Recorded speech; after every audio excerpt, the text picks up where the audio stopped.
There is a specific, agonizing silence that falls over a boardroom when a man realizes his entire reality has just shattered. Kate adjusted his silk tie, his chest puffed out with the arrogant confidence of a man about to secure a six-figure executive role at the fastest-growing tech firm in the state. He waited for the elusive CEO to enter the room, rehearsing his pitch. The heavy oak door swung open, but the person who walked in wasn't a faceless corporate titan. It was the woman he had divorced 6 months ago, the woman he had looked dead in the eye and called useless. Madeline. The end of a marriage rarely sounds like an explosion.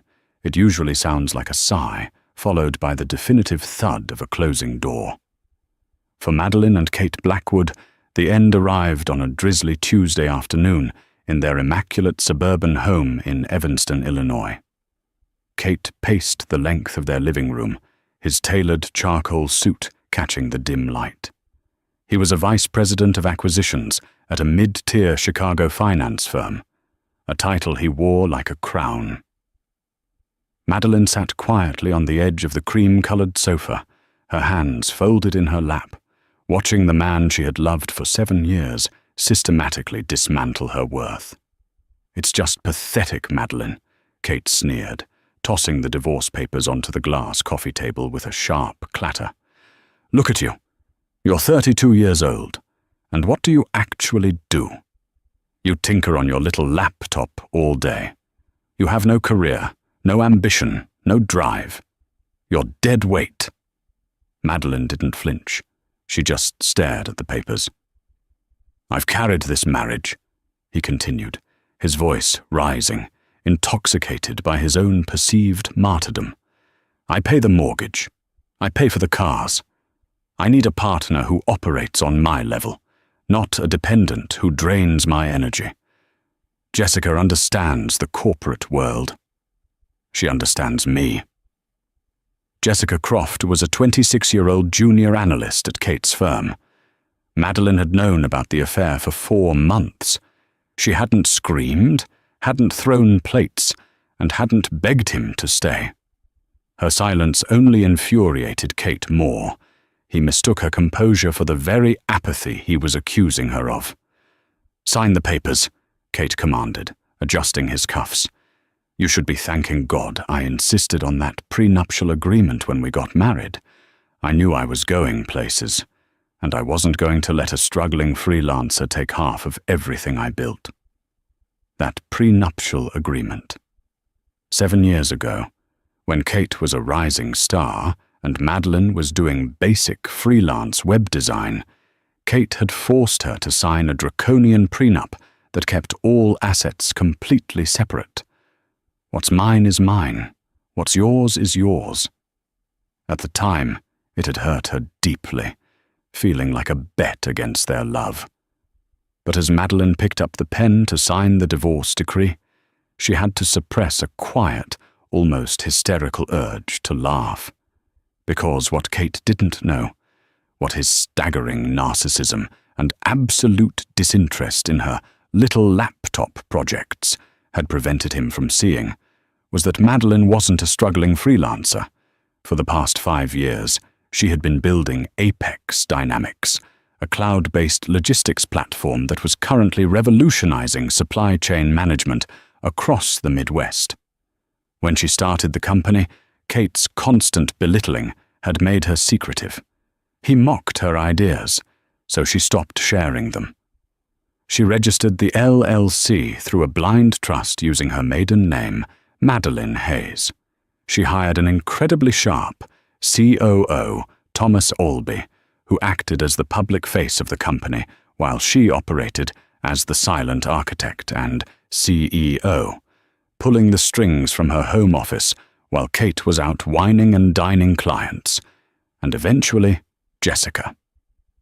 Because of Kate's ironclad prenup, the one he wielded like a weapon to protect his $180,000 salary, he had zero legal claim to Apex Dynamics, a company recently valued by venture capitalists at over $45 million. Madeline signed the papers with a smooth, steady hand. She didn't ask for alimony. She didn't ask for the house in Evanston. "You're making a mistake," she said softly, her voice barely above a whisper. Kate scoffed, picking up the documents. "The only mistake I made was marrying a woman who brings absolutely nothing to the table. Pack your things. I want you out by Friday." "I'll be gone by tonight," Madeline replied. She stood up, her posture perfectly straight. She didn't look back as she walked up the stairs. 6 months later, the Chicago autumn had stripped the trees bare, matching the sudden, brutal turn in Kate Blackwood's fortunes. Life after the divorce hadn't been the victory lap Kate had anticipated. The thrill of dating his younger, ambitious subordinate, Jessica, quickly wore off when the reality of their spending habits collided with corporate downsizing. Kate's firm had been aggressively acquired by a New York conglomerate. In the ensuing bloodbath of restructuring, middle management was the first to go. Kate's former boss, Gregory Sims, called him into a sterile, glass-walled office on a Thursday morning and handed him a severance package. "It's just business, Kate," Gregory had said, avoiding eye contact. "Your division is redundant." Suddenly, Kate was 35, unemployed, and bleeding cash. The Evanston house, which he had so proudly fought for in the divorce, had an astronomical mortgage. Jessica, whose own job was safe but low-paying, grew increasingly frustrated with the sudden lack of expensive dinners and weekend trips to Napa. The tension in the house was palpable. Kate sent out dozens of resumes, leveraging every contact he had. But the market was saturated. Meanwhile, downtown, in a sleek, top-floor office overlooking the Chicago River, Madeline Hayes was stepping into the light. With the divorce finalized and the suffocating weight of Kate's emotional abuse lifted, Madeline had decided it was time to stop hiding. She officially stepped forward as the public CEO of Apex Dynamics. She dropped the conservative, invisible wardrobe she had adopted to placate Kate's insecurities, replacing it with sharp, tailored suits. She gave interviews to tech magazines. She spoke at industry conferences. She was thriving, vibrating with a confident energy that had been dormant for 7 years. One Tuesday morning, Thomas Albee, her trusted COO, walked into her office holding a manila folder. Thomas was a tall, pragmatic man who knew the full history of Madeline's marriage. "We have a short list for the new Director of Strategic Partnerships," Thomas said, taking a seat across from her expansive mahogany desk. "It's a crucial role. We need someone aggressive, someone who understands corporate acquisitions to help us absorb smaller tech firms." "Who do we have?" Madeline asked, not looking up from her dual monitors. "3 solid external candidates, but you might want to look at the second resume." Thomas's voice held a strange, tight quality. Madeline glanced up, reading his expression. Frowning, she opened the folder and flipped to the second page. Kate Blackwood. Her breath hitched for a fraction of a second. There it was, his pristine formatting, his inflated bullet points, his unmistakable arrogance practically bleeding off the page. He was applying to her company. Of course, he didn't know it was her company. The tech press had only just started circulating her name, and Kate notoriously only read financial markets and sports. To him, Apex Dynamics was just a highly lucrative, rapidly expanding firm with a massive compensation package. "He applied through a recruiter," Thomas explained, watching her carefully. "He's got the exact background we're asking for. The recruiter pushed him through the first algorithm filters. I can kill it right now. 1 word, Maddie, and his resume goes into the shredder." Madeline stared at the name. A rush of memories hit her. The sneer on his face, the word useless ringing in her ears, the countless nights she had cried silently in their guest room. It would be so easy to say yes, to crush him silently, But then, a different thought occurred to her. A quiet, cold realization. Denying him the interview was the easy way out. It was what a victim would do. And she was no longer a victim. "No," Madeline said softly, a slow, dangerous smile touching the corners of her mouth. "Don't kill it. Treat him exactly like any other candidate. Put him through the gauntlet. Let HR grill him. Let the department heads assess him. If he makes it to the final executive review, I'll handle the final interview myself." Thomas raised an eyebrow, a smirk forming on his face. "Are you sure? It could get messy." "Thomas," she said, closing the folder. "I'm the CEO. It only gets messy if I allow it.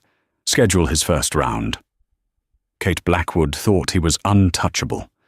The initial interview stages at Apex Dynamics had gone exceptionally well, inflating his already massive ego. He breezed through the phone screening with HR, charming the recruiter with his deep, practiced baritone. He crushed the technical panel with the department heads, relying on his years of aggressive corporate maneuvering.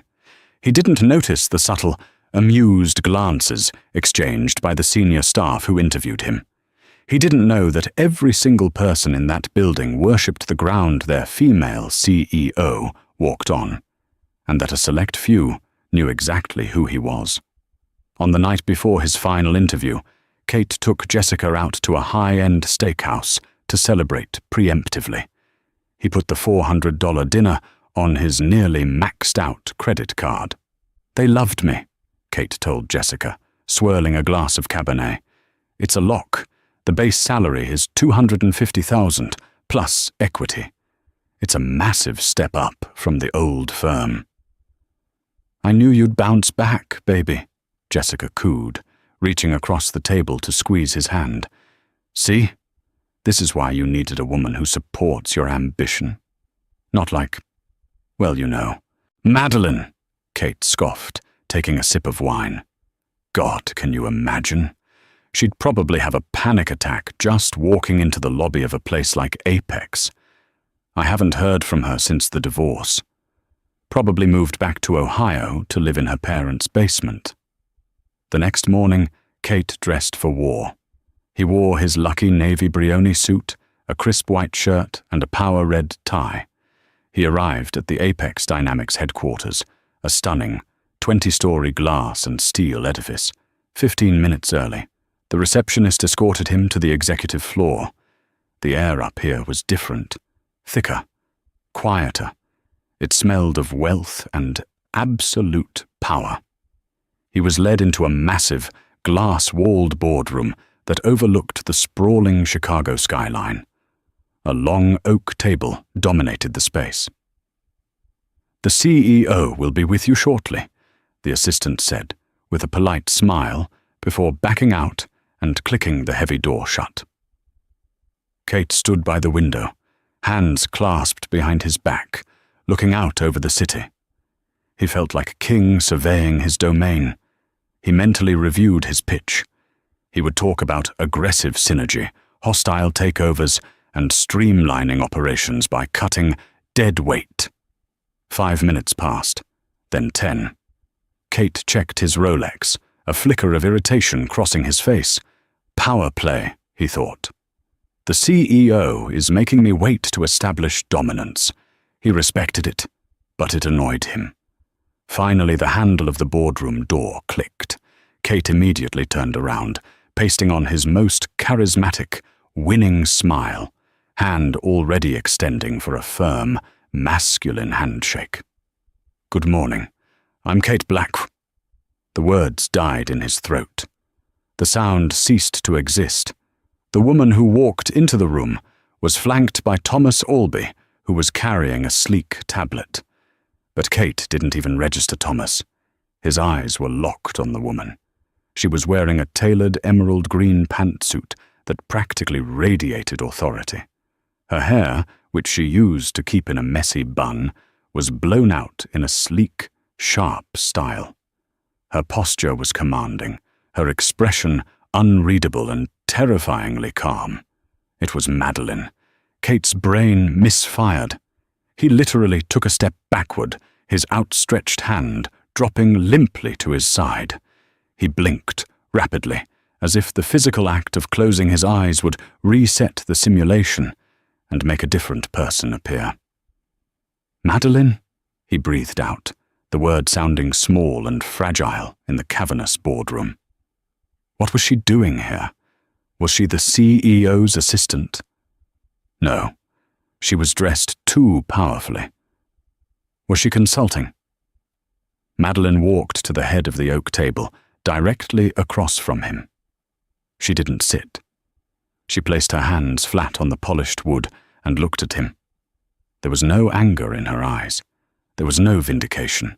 There was only the cold, detached assessment of an apex predator looking at a mouse. "Hello, Kate," Madeline said, her voice smooth and resonant, echoing slightly in the quiet room. "Take a seat." Kate's legs felt like lead. He practically fell into the leather ergonomic chair. I don't understand. What are you doing here?" Thomas Albee stepped forward, setting the tablet down in front of Madeline. He looked at Kate with a polite, professional smile that did not reach his eyes. "Mr. Blackwood, allow me to introduce you to the founder and chief executive officer of Apex Dynamics, Madeline Hayes." The silence that followed was absolute. Kate felt a cold sweat break out across his neck. The blood rushed out of his face, leaving him pale and dizzy. CEO, founder, Madeline. The woman he had called a leech. The woman he had mocked for tinkering on her laptop. The woman he had gleefully cut out of his assets with a prenup because he thought she was worthless. Kate stammered, his polished baritone shattering into a high, reedy gasp. This is your company." "It is," Madeline said calmly, finally taking her seat at the head of the table. She folded her hands in front of her, the exact same gesture she had used on the day he threw the divorce papers at her. "Now, Mr. Blackwood, let's discuss your application. You mentioned in your previous round that you excel at identifying and eliminating dead weight in a corporate structure. I'd love to hear more about your philosophy on that." The silence in the boardroom was so profound that Kate could hear the faint hum of the climate control system and the frantic, erratic thudding of his own heart. "Dead weight, Mr. Blackwood," Madeline repeated, her tone conversational, but entirely devoid of warmth. "It's a phrase you used quite passionately in your second-round interview with our VP of Operations. You stated that a company's greatest vulnerability is carrying individuals who don't contribute to the bottom line, who lack drive. I believe you called them leeches at one point?" Kate swallowed hard, his Adam's apple bobbing. He felt as though the floor beneath him had suddenly turned to liquid. His tailored suit, usually his armor, suddenly felt 2 sizes too small. He looked to Thomas Albee for some sort of lifeline, but the COO was merely watching him with the detached interest of a scientist observing an insect under glass. Yes, I did say that," Kate managed to choke out. His throat was sandpaper. He tried to pivot, desperately reaching for the corporate bravado that had never failed him before.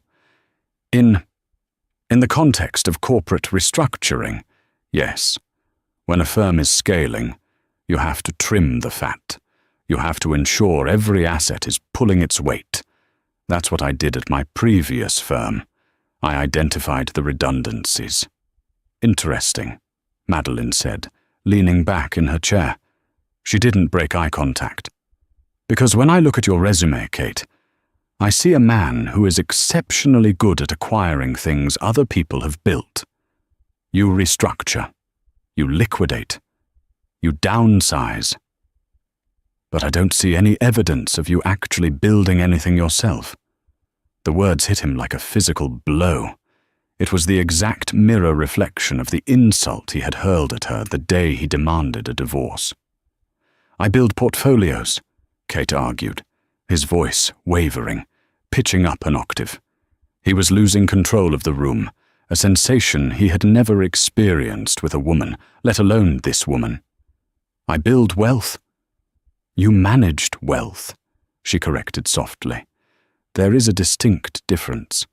Apex Dynamics was built from scratch.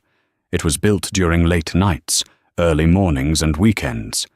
It was built by people who understood the grit required to create a foundation from nothing. We value creators here, Mr. Blackwood, not just extractors." Kate's mind was spinning so fast it made him nauseous. She built this. He looked around the multi-million-dollar boardroom, the custom lighting, the panoramic views of Chicago, the undeniable aura of immense success. "Maddie," Kate whispered, the corporate facade completely crumbling. He leaned forward, his hands trembling slightly on the oak table. "Maddie, please." "I didn't know." "Ms. Hayes," Thomas interjected sharply, his voice slicing through the air like a whip. "You will address the CEO as Ms. Hayes in this room, Mr. Blackwood." Kate flinched but kept his eyes on his ex-wife. "Ms. Hayes, how did you do this? How long has this company?" "5 years," Madeline answered calmly. The math clicked in Kate's head with the devastating force of a wrecking ball. 5 years. They had been married for 7. She had started this company 2 years into their marriage. She had been building an empire right under his nose, in the guest bedroom he had banished her to, so he could have peace and quiet to take his calls. And then came the second, infinitely more brutal realization: the prenup. What's mine is mine. What's yours is yours. He had forced her to sign it. He had paid a shark of a lawyer $5,000 to draft a document, so ironclad that neither party could ever claim a single cent of the other's separate business ventures or intellectual property. He had done it to protect his $180,000 salary and his modest stock portfolio. In his arrogant quest to protect his pennies, he had legally, voluntarily locked himself out of a company now worth nearly $50 million. If he had just let them share their assets normally under Illinois law, he would be a multi-millionaire right now. Half of Apex would have been his. A choked, strangled sound escaped Kate's lips. It was the sound of a man watching his own hands set fire to a winning lottery ticket. "You hid this from me," Kate accused, a sudden, desperate flash of anger masking his humiliation. "You lied to me for years. You sat there in our house, letting me pay the mortgage, while you were sitting on millions." Madeline didn't raise her voice, but the temperature in the room seemed to drop 10 degrees. "I never lied, Kate. You simply never asked. You were so busy telling me how useless my laptop was, so busy telling me how little I contributed, that you never once bothered to look at the screen. I didn't hide anything. You were just blind to anything that wasn't a reflection of yourself." She stood up, signaling the end of the meeting. "We are looking for a director of strategic partnerships who possesses vision, empathy, and the ability to recognize value where others don't," Madeline said, her voice ringing with absolute finality. "Your track record, both professionally and personally, proves you severely lack those qualifications. You do not meet the standards of Apex Dynamics." She looked down at him, a man completely broken by his own hubris. "Your resume goes in the shredder, Kate. Have a safe drive back to Evanston." Kate didn't remember the elevator ride down to the lobby. He barely remembered walking past the receptionist who had smiled at him so warmly just an hour before. He stumbled out onto the Chicago pavement, the cold wind hitting his flushed face. He felt entirely hollowed out, as if Madeline had surgically removed his pride, his future, and his sanity, leaving only a shell in a Brioni suit. He drove back to the suburbs in a terrifyingly numb silence. The grand, sprawling Evanston house, the one he had fought so viciously to keep, the one he could no longer afford, loomed at the end of the driveway like a tombstone. When he walked through the front door, the smell of expensive French perfume hit him. Jessica was in the kitchen, pouring 2 glasses of Veuve Clicquot. She was wearing a silk robe, her blonde hair perfectly curled. "There's my corporate titan," Jessica squealed, holding out a flute of champagne. "Tell me everything. When do you start? Did you negotiate the equity bonus?" Kate stared at the bubbling champagne. He slowly reached out, took the glass, and set it on the granite counter without taking a sip.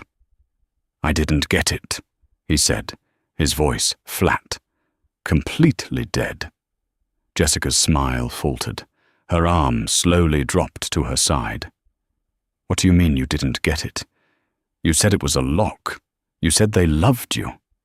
"I didn't get it," he repeated, closing his eyes and rubbing his temples. A vicious migraine was beginning to throb behind his eyes. "Kate, we put a $400 dinner on the Amex last night because you said you had this." Jessica's voice was instantly shrill, the supportive girlfriend facade evaporating in an instant. "We are tapped out. The mortgage is due in 2 weeks, and your severance is basically gone. What happened?"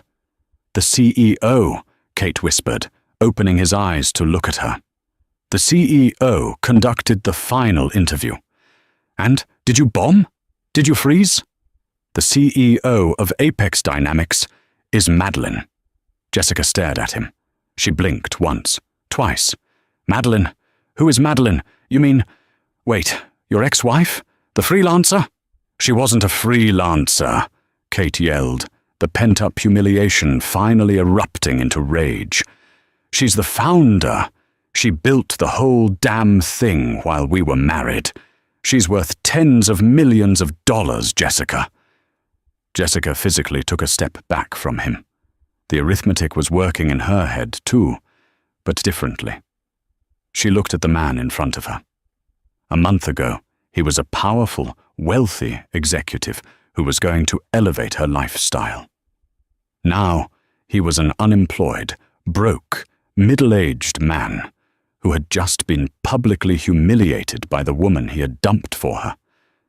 "She has tens of millions," Jessica murmured, her eyes darting around the kitchen as if seeing the impending foreclosure notices on the walls. She looked back at Kate, her expression twisting from shock into pure, unadulterated disgust. "And you got nothing.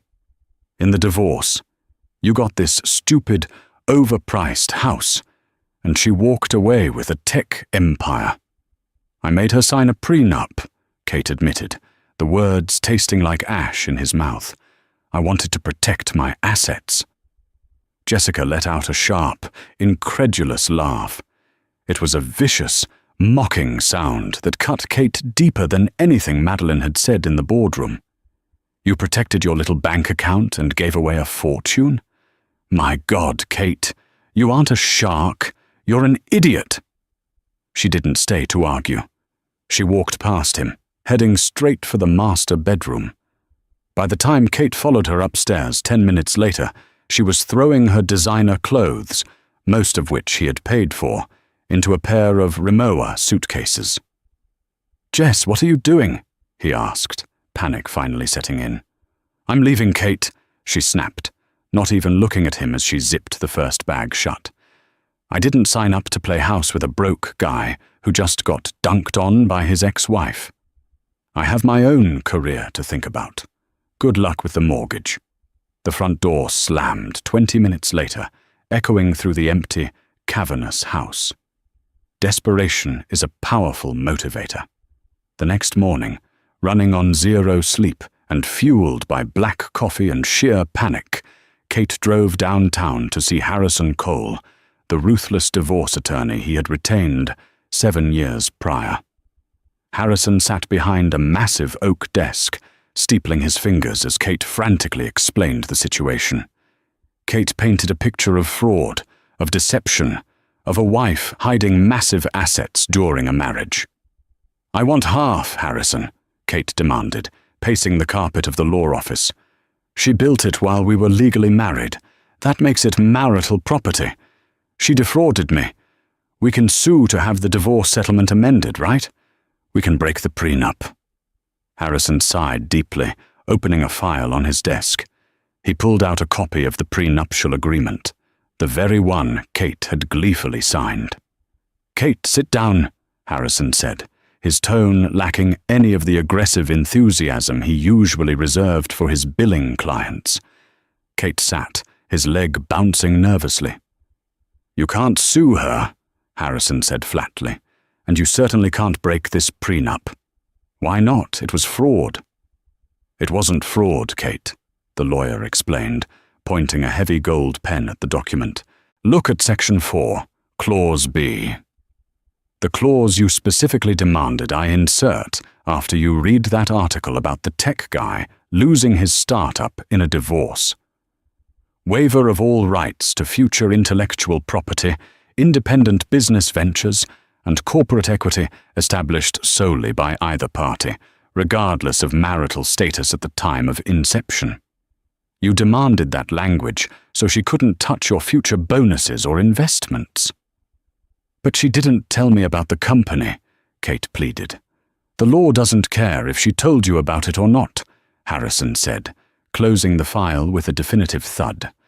"The document you signed, the document you paid me $5,000 to make absolutely bulletproof, specifically states that you waive the right to even inquire about her independent ventures. You built a fortress, Kate, but you locked yourself on the outside. Legally, you have absolutely zero claim to Apex Dynamics or Madeline Hayes's fortune. If you try to sue her, her corporate lawyers will bury you in legal fees so fast you'll be bankrupt by Christmas." Kate sat perfectly still. The silence of the law office pressed in on him. There was no loophole. There was no clever corporate maneuver to save him. He had dug his own grave, measured it precisely, and handed Madeline the shovel. The ensuing weeks for Kate Blackwood were a masterclass in swift, unforgiving gravity. The foreclosure notice on the Evanston property didn't arrive quietly in the mail. It arrived as a bright, neon yellow sticker slapped violently onto his mahogany front door, a badge of failure visible to the entire manicured cul-de-sac. Without Jessica's income to bridge the gap, and with his severance rapidly vaporizing to cover Harrison Cole's hefty and ultimately useless consultation fees, Kate had to face a reality he had spent his entire adult life mocking. He was broke. The descent was not a graceful glide, but a series of jagged, humiliating impacts. First went the leased BMW, repossessed from his driveway in the dead of night. Then went the designer watch collection. His beloved Brioni suits, the armor he had worn to intimidate subordinates and impress mistresses, were sold on luxury consignment apps for a fraction of their worth, just to keep the lights on for one more month. Swallowing the last jagged, bleeding pieces of his pride, Kate began frantically reaching out to his network. He started with the A-list, the managing directors, the golf buddies at the country club, the men who used to slap him on the back and smoke expensive cigars with him. He was met with a chorus of dial tones, unreturned emails, and assistants claiming their bosses were traveling for the foreseeable future. The corporate world of Chicago was a small, incestuous ecosystem. Word had already spread about his spectacular, catastrophic implosion in the Apex Dynamics boardroom. He wasn't just unemployed, he was radioactive. Desperation forced him down the ladder to his B-list contacts, the people he had previously ignored at networking events because they weren't useful enough. He finally secured a pity interview with an old college fraternity brother, David Sterling. David ran a mid-sized, struggling regional shipping company called Osprey Logistics. David's office was located in a drab, windowless industrial park out by O'Hare Airport, a place that perpetually smelled of diesel fumes and wet asphalt. It was a far cry from the glass and steel cathedrals of LaSalle Street. "Look, Rich," David said, leaning back in a cheap squeaking chair that protested under his weight. He didn't offer Kate coffee. He didn't even offer him a handshake. "The market is brutally tight right now. I know you used to be a VP pulling down 250-plus bonuses, but we don't have anything even close to that echelon here. The best I can offer you is a regional shift manager position. It's $70,000 a year, firm. No equity, basic health. You'll be on the floor overseeing the truck routing schedules and managing driver grievances. It's not glamorous, and the hours are rough." Kate felt the bitter bile rise in his throat. 70,000. It was less than what he used to spend on leasing his cars and entertaining clients in a single fiscal quarter. But the bank was calling 6 times a day. His credit score was in a free fall, and his savings account was overdrawn by $40. "I'll take it," Kate muttered, his voice barely audible as he stared at the scuffed linoleum floor.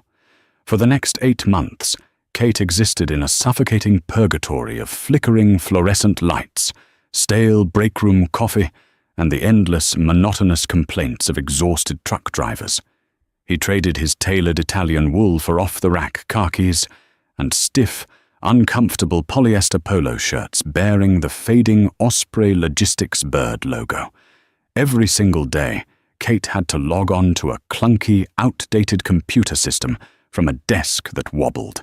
His primary job was to manually adjust shipping routes, trying to find minute efficiencies in a system that crashed twice a day.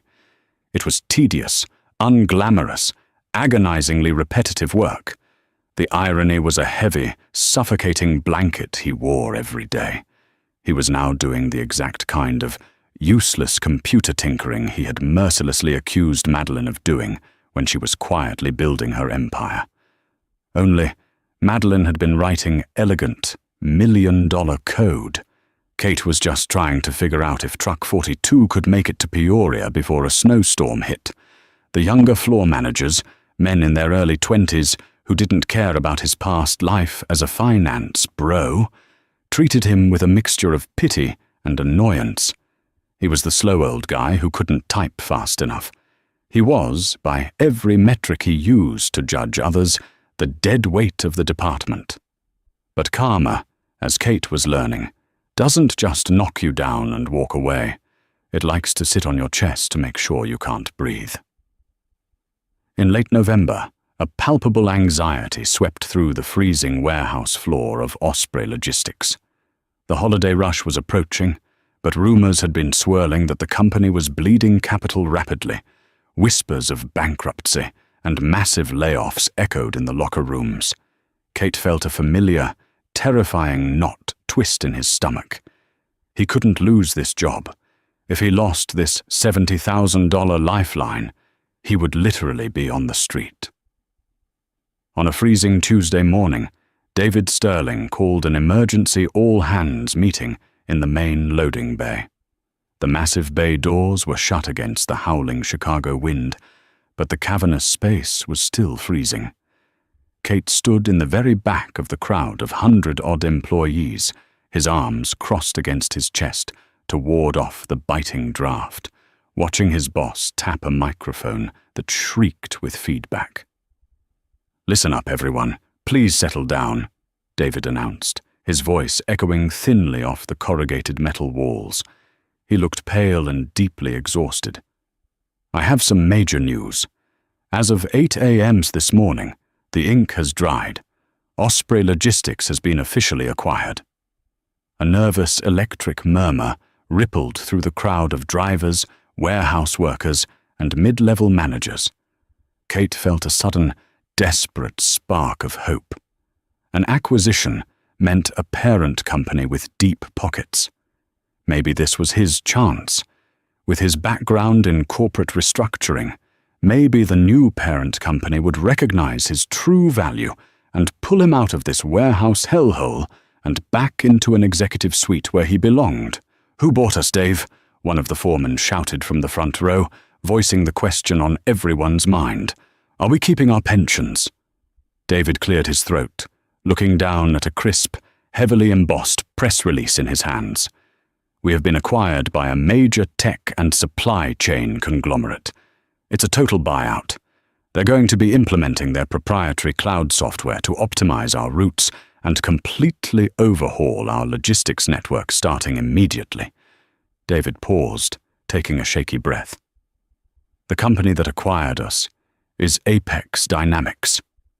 Kate stopped breathing. The ambient noise of the warehouse, the hum of the generators, the shuffling of boots, the murmurs of his co-workers, all faded into a high-pitched ringing in his ears. The blood rushed from his head so violently he had to reach out and grab the icy steel edge of a pallet rack to keep his knees from buckling. Apex Dynamics. Madeline. She wasn't just dominating the tech sector anymore. She was aggressively expanding her empire into physical logistics. She was buying up the board piece by piece, swallowing the very ground he was standing on. Now listen to me, David continued, trying to speak over the rising panic in the room. The Apex transition team is highly efficient. They don't use human HR reps for the initial sweep. They've already run an algorithmic audit on our entire management structure and employee roster. The software analyzes productivity, role necessity, and redundancy. David looked physically sick as he pointed toward the glass doors of the employee break room. The algorithm has already identified the structural redundancies, David said softly. If your name is on the list posted on the break room door, your role has been eliminated by the new automated system. Please report to the temporary HR desk. Your severance packages have already been calculated. Kate didn't wait for the meeting to formally dismiss. Driven by a primal, suffocating terror, he shoved his way violently through the crowd of confused workers. His heart hammered against his ribs like a trapped bird. He practically sprinted to the break room door. A single, crisp white sheet of paper was taped to the glass. It bore the sleek, minimalist Apex Dynamics logo at the top. A logo he knew Madeline had designed herself. There were 15 names on the list. Kate's eyes scanned the paper, his vision blurring slightly. Abernathy, John. Alvarez, Maria. Blackwood, Kate. Regional shift manager. He stared at the black ink until it seemed to burn into his retinas. He hadn't been fired by a board of directors. He hadn't been let go by an aggressive corporate raider. He hadn't even warranted the dignity of a face-to-face meeting with a human being.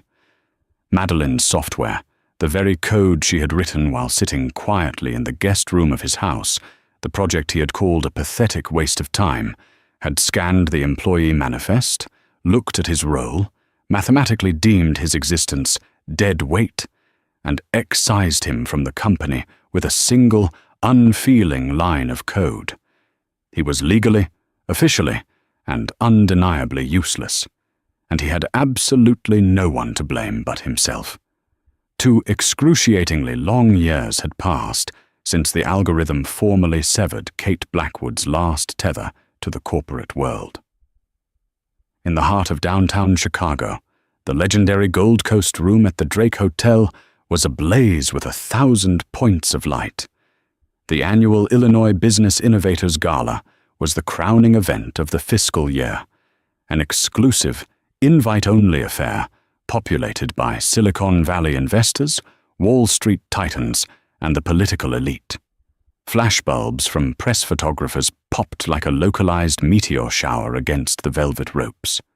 The air was thick with the scent of expensive orchids, Tom Ford cologne, and the distinct, intoxicating metallic tang of unimaginable wealth. At the absolute center of this gleaming universe stood Madeline Hayes. She was no longer the quiet, overlooked woman sitting in a suburban guest room. Tonight, she was the undisputed architect of the state's most aggressive tech expansion. Apex Dynamics had officially gone public 3 months prior, a historic IPO that had shattered market expectations and formally vaulted Madeline's personal net worth past the $2 billion mark. She had been featured on the cover of Forbes the previous month under the headline, "The Silent Storm." Seated at the premier table, directly in front of the grand stage, were the people who had helped her build the fortress. Thomas Albee, her relentlessly loyal COO, raised a glass of vintage Dom Perignon to her. Beside him sat a roster of real-world power players who had clamored for a seat near her. Venture capitalists from Sequoia, the editor-in-chief of the Wall Street Journal's business desk, and even Chicago's own mayor, Brandon Johnson, who had personally thanked Madeline earlier in the evening for the thousands of tech jobs Apex had brought to the city's downtown sector. The clinking of crystal glasses subsided as the president of the Commerce Board stepped up to the mahogany podium. "Ladies and gentlemen," the president announced, his voice carrying over the state-of-the-art sound system, "tonight we present the Vanguard Award for Entrepreneur of the Decade. This award recognizes not just financial triumph, but the sheer, unyielding grit required to revolutionize an industry. To accept this award, please welcome the founder and CEO of Apex Dynamics, Madeline Hayes." The ballroom erupted. It was a deafening, thunderous standing ovation. Billionaires and politicians alike rose to their feet. Madeline walked up the carpeted stairs to the stage. She wore a breathtaking, custom-tailored midnight blue gown by Oscar de la Renta that moved like liquid silk. Her posture was immaculate, her expression a perfect blend of absolute authority and gracious humility. She accepted the heavy, diamond-cut crystal trophy, stepping up to the microphone. She looked out over the sea of faces, taking a slow, steady breath. "Thank you," Madeline began, her voice smooth, resonant, and echoing beautifully across the silent, captivated room. "When I first registered the LLC for Apex Dynamics, I didn't have a boardroom. I didn't have venture capital. I had a 5-year-old laptop, a folding table, and a lot of sleepless nights." She paused, her eyes scanning the crowd, briefly catching Thomas's proud smile. "During those early years, I was told by someone very close to me that I lacked ambition," Madeline continued, the room hanging on to every single syllable. "I was told that my quiet work was insignificant. I was told to my face that I was useless, that I was deadweight dragging down a more important trajectory. For a very long time, I let that narrative dictate my self-worth. The silence in the Gold Coast room was absolute. You could have heard a pin drop on the thick carpet. But I learned something crucial about the nature of building an empire," Madeline said, her tone dropping into a fierce, steel-edged register. "The most dangerous people in any room are rarely the loudest. They are the ones quietly laying bricks while everyone else is boasting about the view. True power does not need to scream to validate its own existence. So to anyone out there who is currently being underestimated, who is being mocked for their silent, relentless dedication, do not let arrogance dictate your value. Never underestimate the person sitting quietly in the corner. Because one day, they might just buy the building you're standing in." The applause that followed didn't just fill the room, it shook the antique chandeliers. Madeline smiled, a genuine, glowing expression of a woman who had completely conquered her own narrative. She was untouchable. 15 miles south, in a cramped, rotting studio apartment on the fringes of the city limits, the only light came from the erratic, flickering glow of a 13-inch television set. Kate Blackwood sat on a worn, heavily stained thrift store sofa that smelled faintly of mildew and old cigarettes.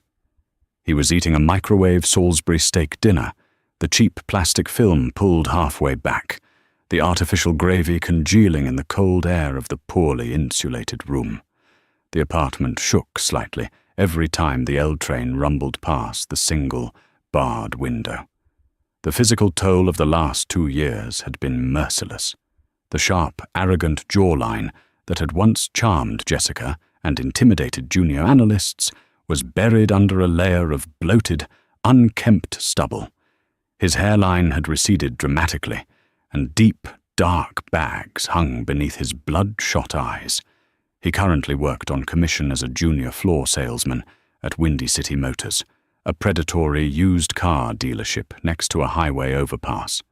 He spent his days in a cheap, shiny polyester suit, sweating in the sun, getting screamed at by his heavy-set boss, Stan, for failing to upsell desperate families on worthless undercoating packages.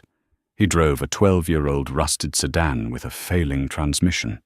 The irony was so heavy, it felt like a physical weight crushing his chest.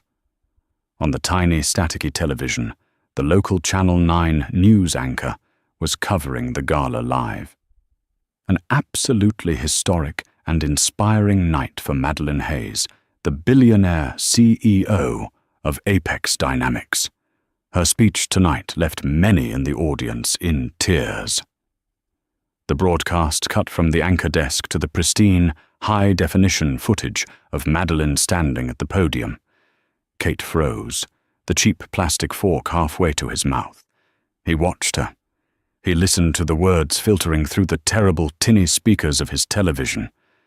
I was told, to my face, that I was useless, that I was dead weight. Every word was a perfectly aimed bullet. Kate stared at the screen, paralyzed. He didn't feel the sudden, explosive rage he used to feel.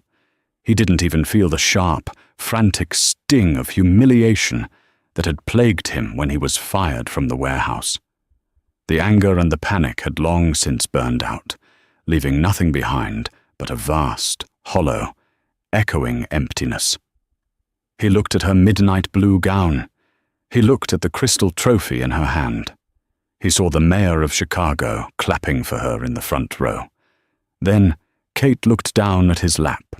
He looked at the congealing microwave dinner. He looked at his scuffed, off-brand dress shoes that pinched his toes. He thought about his bank account, which currently held exactly $114. He thought about the day he had forced her to sign that bulletproof prenuptial agreement, paying a lawyer $5,000 to ensure he wouldn't have to share his wealth. He had legally locked himself out of a $2 billion empire to protect a salary that no longer existed and a house the bank had taken. He had held a winning lottery ticket. He had held a life of immense, unimaginable privilege, alongside a partner of unparalleled, generational brilliance. And he had set it all on fire because his fragile ego demanded he be the loudest, most important person in the room. He had called her useless, only to be confronted with the devastating, undeniable reality that without her silent, enduring grace, he was the one who possessed absolutely no intrinsic value. Kate slowly reached out with a heavy, trembling hand. His fingers brushed the dusty plastic of the television set. With a sickening sense of finality, he pressed the power button. The screen snapped to black with a sharp, electronic hiss, instantly cutting off the image of the woman who owned the world. The apartment was plunged into a heavy, suffocating darkness, leaving Kate Blackwood completely, utterly, and permanently alone. The tragedy of arrogance is that it blindfolds you to the brilliance growing quietly in your own home. Kate Blackwood's downfall was not a product of bad luck, but the inevitable, algorithmic harvest of his own cruelty. He worshipped the loud, performative aspects of success while remaining utterly ignorant of the silent, relentless grit required to actually build an empire. Madeline Hayes proved that true power does not roar to demand attention. It works in the shadows until it is strong enough to eclipse the sun and rewrite the rules of the game.